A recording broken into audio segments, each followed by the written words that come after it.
त्वयि स्वामिनि हि सा। आनन्दरूपा याः सख्यो व्रजे वृन्दावने स्थितः कलौ प्रादुर्भविष्यन्ति पुनर्यास्यन्ति तत्पदम् चिदावेशवती बुद्धिरक्षस्य महात्मन् प्रबोधयाय प्रियाणां च कृष्णस्य परमात्मनः मुक्तिदा सर्वलोकानां भविता भारती चिरेण प्रसृष्यति हदृशे स्वामिन्यां प्रभुनोरिता प्रभुनोरिता। ओ अंदो सतगुरु चरण को करो सो प्रेम प्रणाम। अशुभ हरण मंगल करन धनी श्रीदेव चंजिना। श्री प्राणनाथ निज मूलपति श्री महराज सुनाम। तेज कुंवरी श्यामा युगल पल पल करूं प्रणाम, पल पल करूं प्रणाम। उपस्थित साथियों, इससे पिछले प्रसंग में जो श्रीमद् भागवत में लिखा था कि वह नित्य वृंदावन के अंदर जो राधिका जी थे वो दोबारा खेल में माया में आएंगे तो पारब्रह्म उनको परम धाम का ज्ञान देने के लिए स्वयं आएंगे। उस ज्ञान से सारे विश्व का कल्याण होगा, जो पहले आपने सुना, जिसको तारतम्य ज्ञान कहते हैं। और उसके बाद केवल ये मंत्र या दे करके चले जाने वाला ज्ञान नहीं था, वो कभी भी अपनी आत्माओं से जो अलग नहीं होते वही तो पारब्रह्म है। तभी कह दिया कि हे देवचंद जी, अब मैं तुम्हारे अंदर आकर प्रवेश करूंगा। तब तुरंत उनके तन में प्रवेश हो गया। अब उसके बाद अपनी आत्माओं को ब्रह्म ज्ञान देने के लिए जो जगत में आकर के भूली हैं उस चीज़ का प्रचार शुरू करते हैं। तो सबसे पहले गांग जी भाई, जो उनके साथ ही कभी भागवत सुनता था, उनको मिले और सुनाई पार की बान, तब धनी की भई पहचान। गांग जी भाई ने तुरंत पहचान लिया कि ये ज्ञान, ये वाणी आज दिन तक भागवत में कान जी भट्ट ने भी कभी नहीं सुनाई, नहीं है। निश्चय करके देवचंद जी तुमको कोई शक्ति प्राप्त हुई है, और या तुम्हारे को तुमने किसी और से सुना है। तब उनको सीधा साधा बता दिया कि ऐसे ऐसे वो पार ब्रह्म अक्षरातीत, वो मेरे धनी, वो मेरे प्रीतम आए थे, उन्होंने ही ये ज्ञान दिया, उन्होंने मेरी पहचान कराई, अपनी पहचान कराई और परम धाम की पहचान करा करके मुझे कहा कि तुम जाके आत्माओं को ढूंढ के लाओ। और अब वो मेरे अंदर विराजमान हो गए। उसके बाद तुरंत जो है गांग जी भाई उनको अपने घर ले गए।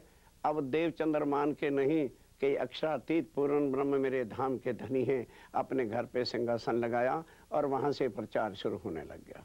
दुनिया को ब्रह्म ज्ञान की प्राप्ति होनी शुरू हो गई, अनादि अक्षरातीत की पहचान होनी शुरू हो गई। तो होते होते ये ज्ञान वहां के वजीर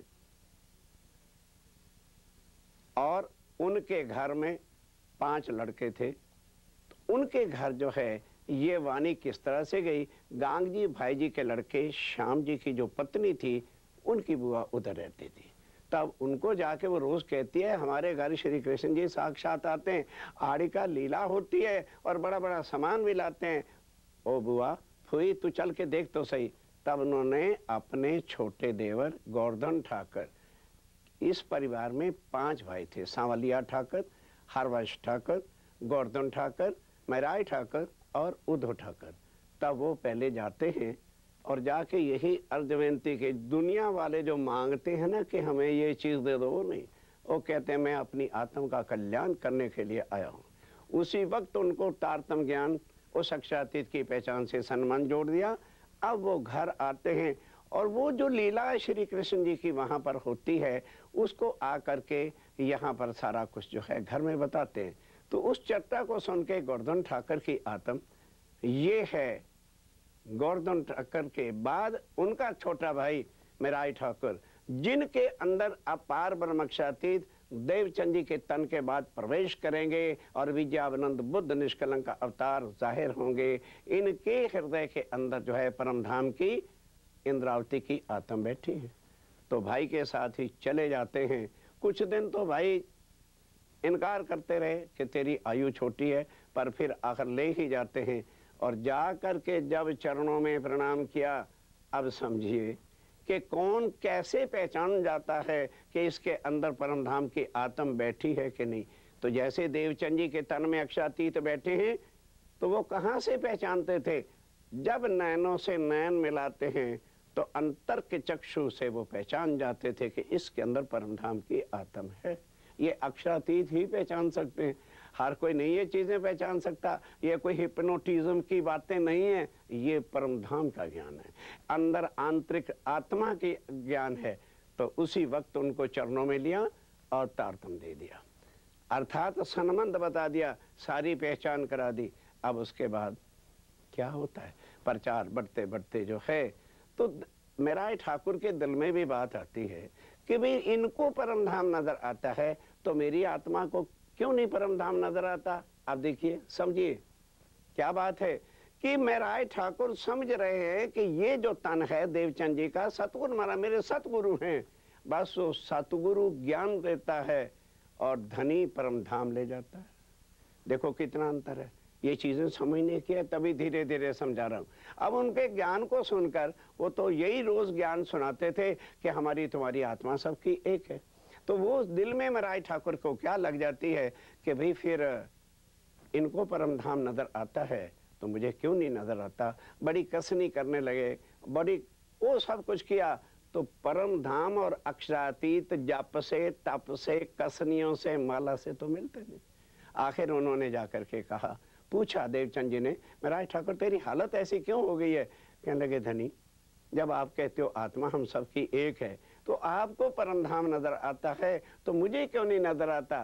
तब स्पष्ट कह दिया, अरे भाई देवचंद्र को नजर नहीं आता, अंदर जो अक्षरातीत राज्य में राय बैठे हैं वो जो हैं मुझे सब कुछ दिखाते हैं, वही मेरे से सब कुछ वर्णन कराते हैं। तो मेराई ठाकुर कहते हैं फिर मेरे से क्यों नहीं होता। कहने लगे देख मैंने तुम्हें पहले कह दिया है, बता दिया था कि जब तक मेरे तन के अंदर बैठे हुए हैं तब तक लीला सब मेरे तन से होगी, उसके बाद जब मेरा तन छूटेगा तो तेरे तन में बैठेंगे।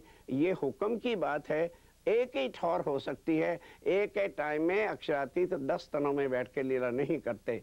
तब उसके बाद उनको कुछ सेवा का काम सौंपा ताकि ध्यान इस तरफ से हट जाए। और उसके बाद करते करते फिर अरब जाने की भी सेवा मिली, वहाँ भी खेता भाई जो गांग जी भाई का था उसको समझा बुझा के और सारा कुछ सामान ले करके आते हैं।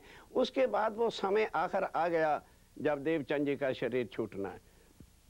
उस समय मेराई ठाकुर हलार देश कला जी के पास जो है वजारत का काम कर रहे थे, उसको बुलवाया और सारी बात फिर 22 दिन रह करके समझा दी कि देखो वेदों में शास्त्रों में जो आज दिन तक किसी ने भेद खोले नहीं पूर्ण ब्रह्म परमात्मा के, वो तेरे तन में अब अक्षरातीत और मेरी आत्म श्यामा महारानी युगल स्वरूप, युगल स्वरूपम विमलम अचलम द्वंद्वातीतम सादृशम, पार ब्रह्म का युगल स्वरूप तेरे अंदर आकर के बैठेंगे। और फिर सारे कुरान के भेद और वेदों शास्त्रों के भेद और उसके बाद परम धाम की आत्माओं के परम धाम के भेद, उसके बाद जो है हिंदुओं के अंदर विद्यावानंद बुद्ध निष्कलंक अवतार जिसको कोई कल की अवतार कहता है, और बुद्ध अवतार मैं हूं क्योंकि मेरे को जागृत बुद्ध का ज्ञान मिला है। तुझे निज बुद्ध परम धाम का ज्ञान मिलेगा तो जब मेरी भी आत्म तेरे अंदर आके बैठेगी पांचों शक्तियों के साथ, तब तू जो है विद्यावानंद बुद्ध निष्कलंक अवतार होगा। ये सारा कुछ जो तन से उनके होना था वो जो है बता करके उन्होंने शरीर देवचंद जी का छूट गया। अब वो युगल स्वरूप जो उस तन में, एक तो पहले श्यामा जी की आत्म थी, दूसरे अक्षातीत विराजे हुए थे। दोनों शक्तियां स्वरूप निकल करके मेराय ठाकुर के तन में इंद्रावती की आत्म में प्रवेश करते हैं। अब उसके बाद क्या होता है, देवचंद जी के एक सुपुत्र भी थे बिहारी जी महाराज। तो लोगों ने, जो ज़ाहिरी लोग होते हैं, वो ट्रस्टियों ने मिलकर के उनको ज़ाहिरी गद्दी पर तो बिठा दिया, लेकिन होता क्या है भाई, गादी पर बैठ जाने से कोई ज्ञान तो नहीं आ जाता, तो वो फिर अपने मनमानी ही चर्चा सुनाते रहते हैं। अब इससे लोगों को तो शांति होती नहीं। तब मेराय ठाकुर के दिल में ये भी बात आई कि भी इस संसार में आए हैं, ये जो वाणी है ये तो अक्षरातीत पार ब्रह्म मुझे मेरे अंदर बैठ के दे रहे हैं, तो लेकिन मेरी आत्म ने कुछ यहाँ सेवा तो नहीं की, सेवा करके मैं पैसा कमाऊं और सब सुंदर साथ जो आत्माएं हैं उनको इकट्ठा करके वह सब कुछ करूं। उन्होंने करना शुरू किया और वो महाराज बिहारी जी से ये सहन नहीं हुआ और राजा को शिकायत करके जो है उनको जेल में नजर बंद करवा दिया। कहोगे जी क्या परमात्मा भी कभी नजर बंद होते हैं? अरे भाई पहले से जाओ कुरान पढ़ो, क्या लिखा है कि हवसे का पातशाह जो है जब उस पर अल्लाह की मेहर होगी तो सारी दुनिया का कल्याण करेगा। अर्थात हवसा कहते हैं उस जेल को जामनगर में, वहां पर जो है 1 साल भर रहते हैं और तड़प तड़प करके अपने धनी को जब याद करते हैं तो साक्षात अंदर तो बैठ गए लेकिन पता नहीं चला। हवसे के अंदर जो है साक्षात दर्शन, साक्षात दर्शन, युगल स्वरूप आकर के देखते हैं और सारी बातें फिर इनको बता देते हैं कि किस किस तरह से जागनी होनी है, कैसे तुमने हरिद्वार जाना है, कैसे औरंगजेब के दरबार में जो है कुरान के साथ जो है उनको भी बता देना है कि तुम लोग गलत रास्तों पर चल रहे हो और सबको एकीकरण करके एक परमात्मा की पहचान करानी है। ये सारा कुछ उनको बता दिया। उसके बाद अंदर विराजमान हो गए। अब उसके बाद चलते हैं प्रचार करने के लिए। तो सबसे पहले दीप बंदर में गए, वहाँ जो जो आत्माएं थी उनको ज्ञान सुनाया। वहाँ से फिर जाते हैं ठट्ठा नगर। क्यों? जहाँ जहाँ आत्माएं हैं अक्षरातीत ने वहीं वहीं पर पहले जाना है और फिर बाद में जो आज प्रोग्राम हो रहा है ना, ये लास्ट के उनके आइटम है कि सारे विश्व को पता चल जाए कि वो पूर्ण ब्रह्म अक्षरातीत, जिसको बीजानंद बुद्ध निष्कलंक अवतार कहते हैं, जिसको प्राणनाथ कहते हैं, जिसको सुप्रीम ट्रुथ गॉड कहते हैं, वो आएंगे जो दुनिया कह रही थी साथियों 320 साल हो गए। लेकिन कई लोग अभी कहते हैं अरे भाई वो कलयुग के तो 4,32,000 साल होते हैं, अभी तो अंतिम चरण आया नहीं। उनको ये नहीं शायद पता कि एक सूरज ग्रहण या एक चंद्रमा ग्रहण लगता है तो 125 साल कलयुग की आयु कट जाती है। यही बात कबीर जी ने भी गई, जब 3,412 ग्रहण पड़े, जब 3412 तो कलयुग का होवे निर्वारा। अब 3412 को जरा 125 से गुना करके देखो, फिर देखो क्या आयु रह जाती है। उतने समय तक ही विद्यानंद बुद्ध निष्कलंक अवतार हम सब लोगों के बीच में रहेंगे। तन विद्यानंद बुद्ध निष्कलंक अवतार नहीं, उनके अंदर जो शक्तियां हैं, जैसे देवचंद जी का तन छोड़कर मेराय ठाकुर के तन में गए, इसी तरह से अपना उस तन से जितना काम लेना है उसके बाद और आत्माओं के अंदर बैठकर जगह जगह पर जो है अपने स्वरूप की पहचान और वाणी की पहचान चलती रहेगी और अंत में अपनी आत्माओं को लेके परम धाम और सारे जगत को भाव सागर से पार, ये उनकी पहचान होगी। आज दिन तक कितने देवी देवता तीर्थंकर अवतार गुरु हुए और श्री कृष्ण श्री राम भगवान भी हुए, तो क्या किसी ने किसी को भव से पार किया? इनकी इंतजार दुनिया क्यों कर रही थी कि वो पूर्ण ब्रह्मोत्तम पुरुष ही केवल एक शक्ति है जो हम सबको जो है इस नरक की दुनिया से, दुखों से, कर्मकांडों से छुड़ाकर भव से वो पार करेगा। अब ये वो स्वरूप बन के पहले अपनी आत्माओं के वास्ते। क्यों भाई?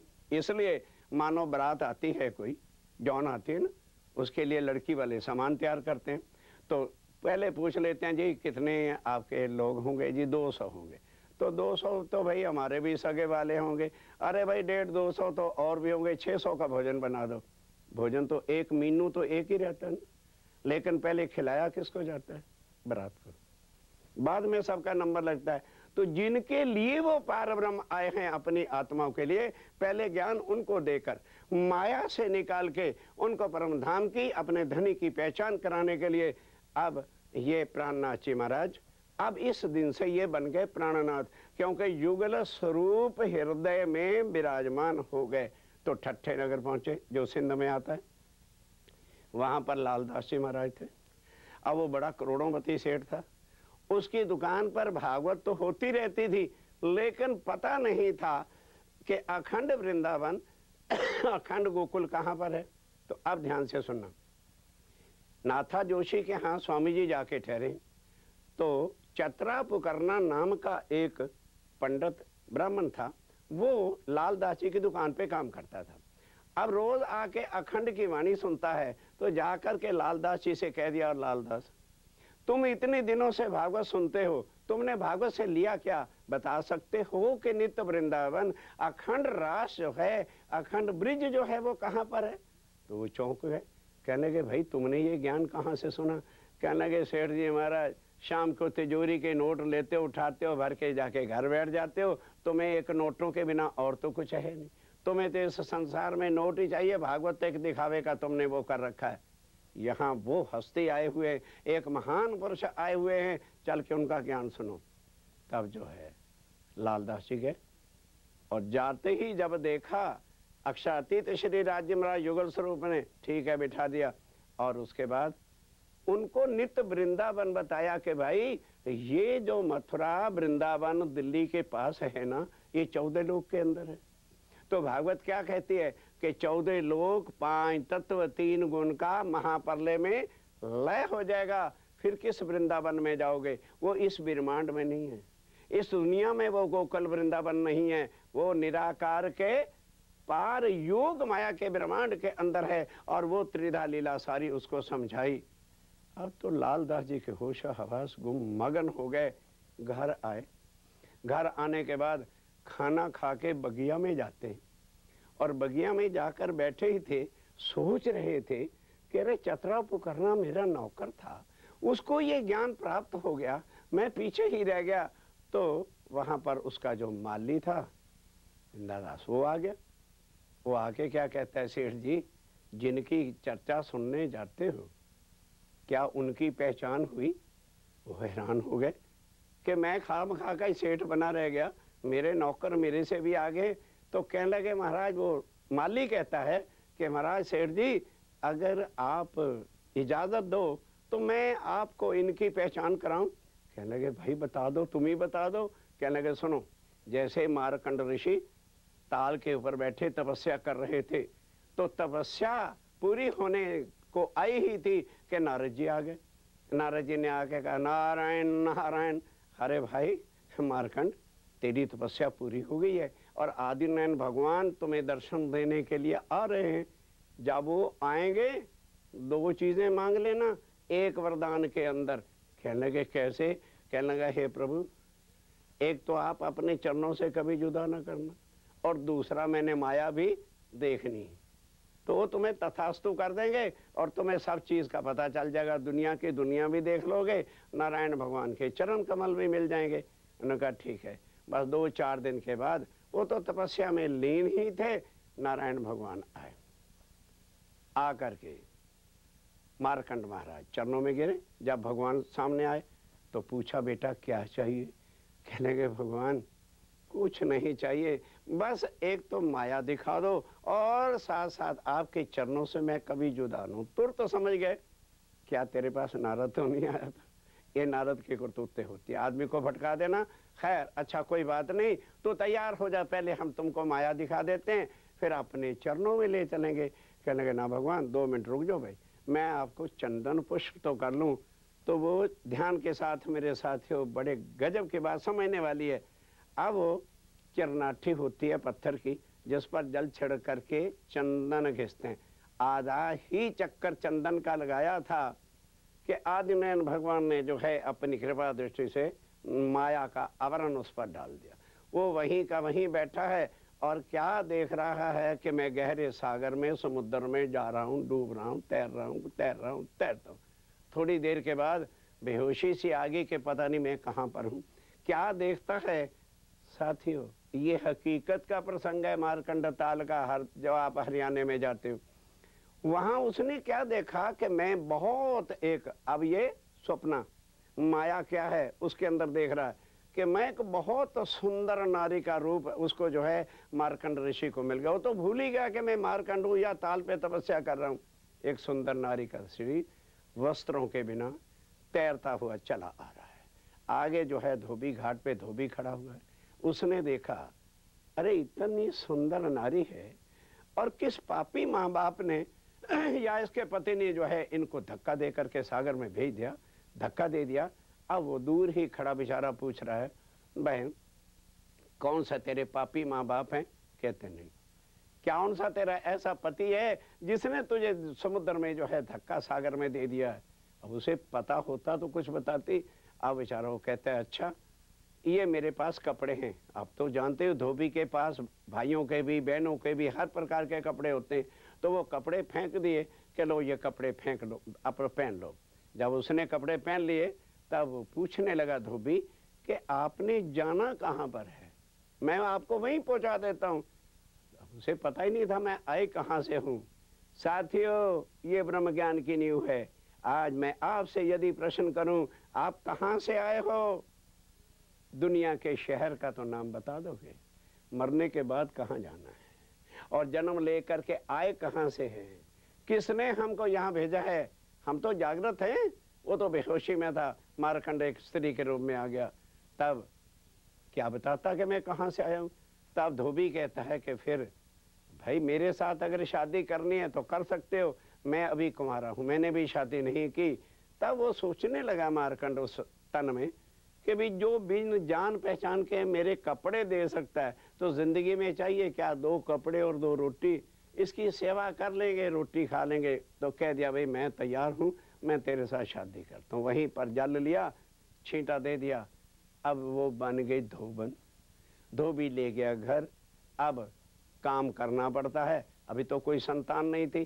कपड़े भिगोवे, करे, गर्म करे, ले जाए और सुखाने के लिए भी घर ले जाए। अब उसके बाद क्या होता है? साल के बाद माया दिखानी ना प्रभु ने।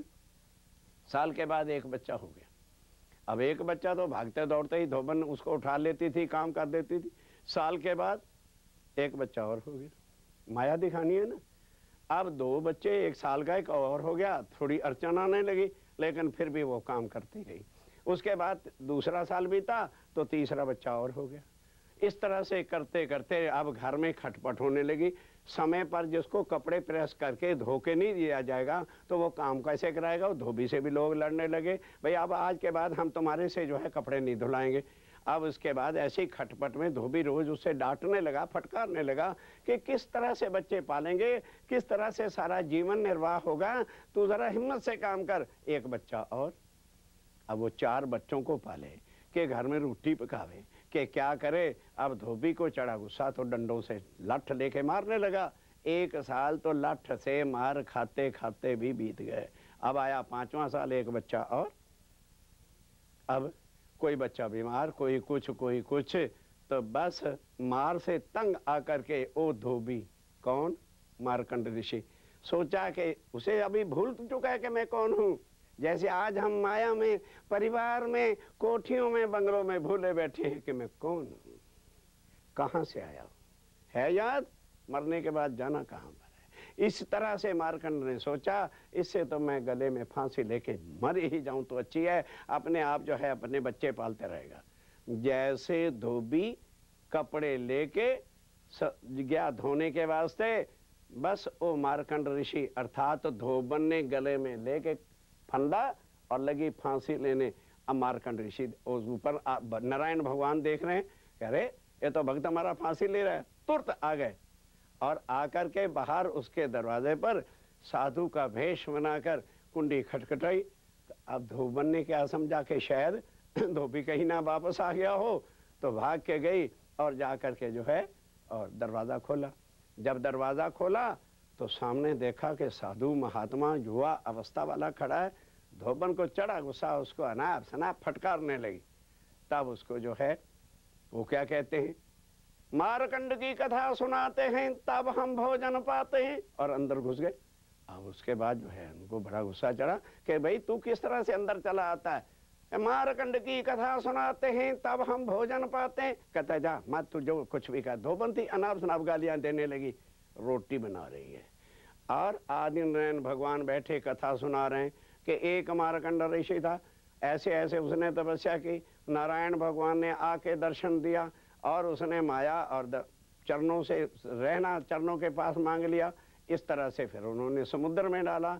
कैसे कैसे वो धोबन आके बन गई और कैसे कैसे उसके घर जो है बच्चे हो गए और किस तरह से जो है वो फांसी लेने लगी।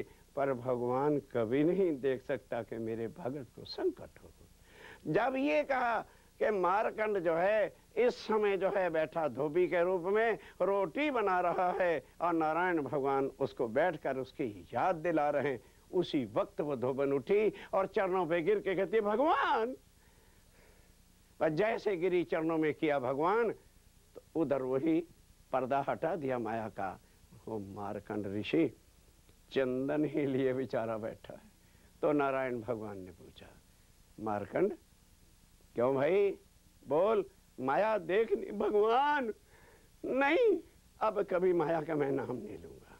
साथियों, वो जो उसका माली है वो बता रहा है कि हे लालदासी महाराज, हे लालदासी महाराज, इसको क्या समझ रखा है तुमने? ये तन जरूर इस माया का लिए हुए हैं, ये वही अक्षरातीत पूर्ण ब्रह्म हैं और हमें इस माया की फांसी से छुड़ाने के लिए वो जगह जगह पर जहाँ जहाँ पर उनकी आत्माएं हैं उनको निकाल रहे।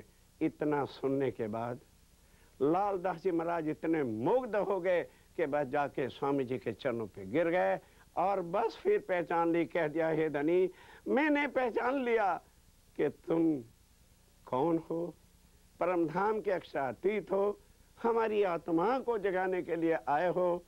मेरे माली ने और मेरे जो चतरा पुकरना पंडित था उन्होंने आंखें खोल दी। बस फिर राज्य महाराज ने उनको तारतम दिया और तारतम दे करके उनको जगाया। जब इस तरह से ठट्ठी नगर के अंदर जहाँ ये घटनाएं हुई, सारा जो है जगत, वहाँ के सारे गांव के लोग जो है उठ के आके स्वामी जी की चर्चा और अपने पार ब्रह्मक्षातीत की पहचान, अपनी आत्मा की पहचान करके हजारों लोगों ने तारतम ज्ञान से अपना संबंध जोड़ा। साथियों, तारतम मंत्र नहीं है, ये एक पालव बांधना होता है अपनी आत्मा का पार ब्रह्मक्षातीत के साथ। अब ये चर्चा जब वहाँ सारे गांव में फैल जाती है तो उसके बाद कुछ लोगों ने आके कहा कि स्वामी जी, यहाँ पर कबीर पंथ के आचार्य चिंतामणि भट्ट रहते हैं और आप थोड़ी सी बात उसको बताओगे तो वो आपके आने के सब निशान बताते हैं। तो उसने कहा, अच्छा भाई, अब कल चलेंगे और फिर मुझे तुम उनके घर ले चलना, तो फिर उसके साथ भी सत्संग करेंगे। आज क्षमा कीजिए, अब अगला प्रसंग जो है चिंतामणि जो कबीर पंथ के आचार्य थे, कैसे उन्होंने स्वामी जी के चरणों में आए और तारतम लिया, ये विषय अगले विषय। देखो दुनिया को तू कहा पुकारे, देखो दुनिया को तू कहा पुकारे, ये सब कोई है सयाना, ये सब कोई है सयाना, ये मधुमाती अपने रंग राती, ये मधुमाती अपने रंग राती, भरत मन का मान्या दुनिया को तू कहा पुकारे, देखो दुनिया को तू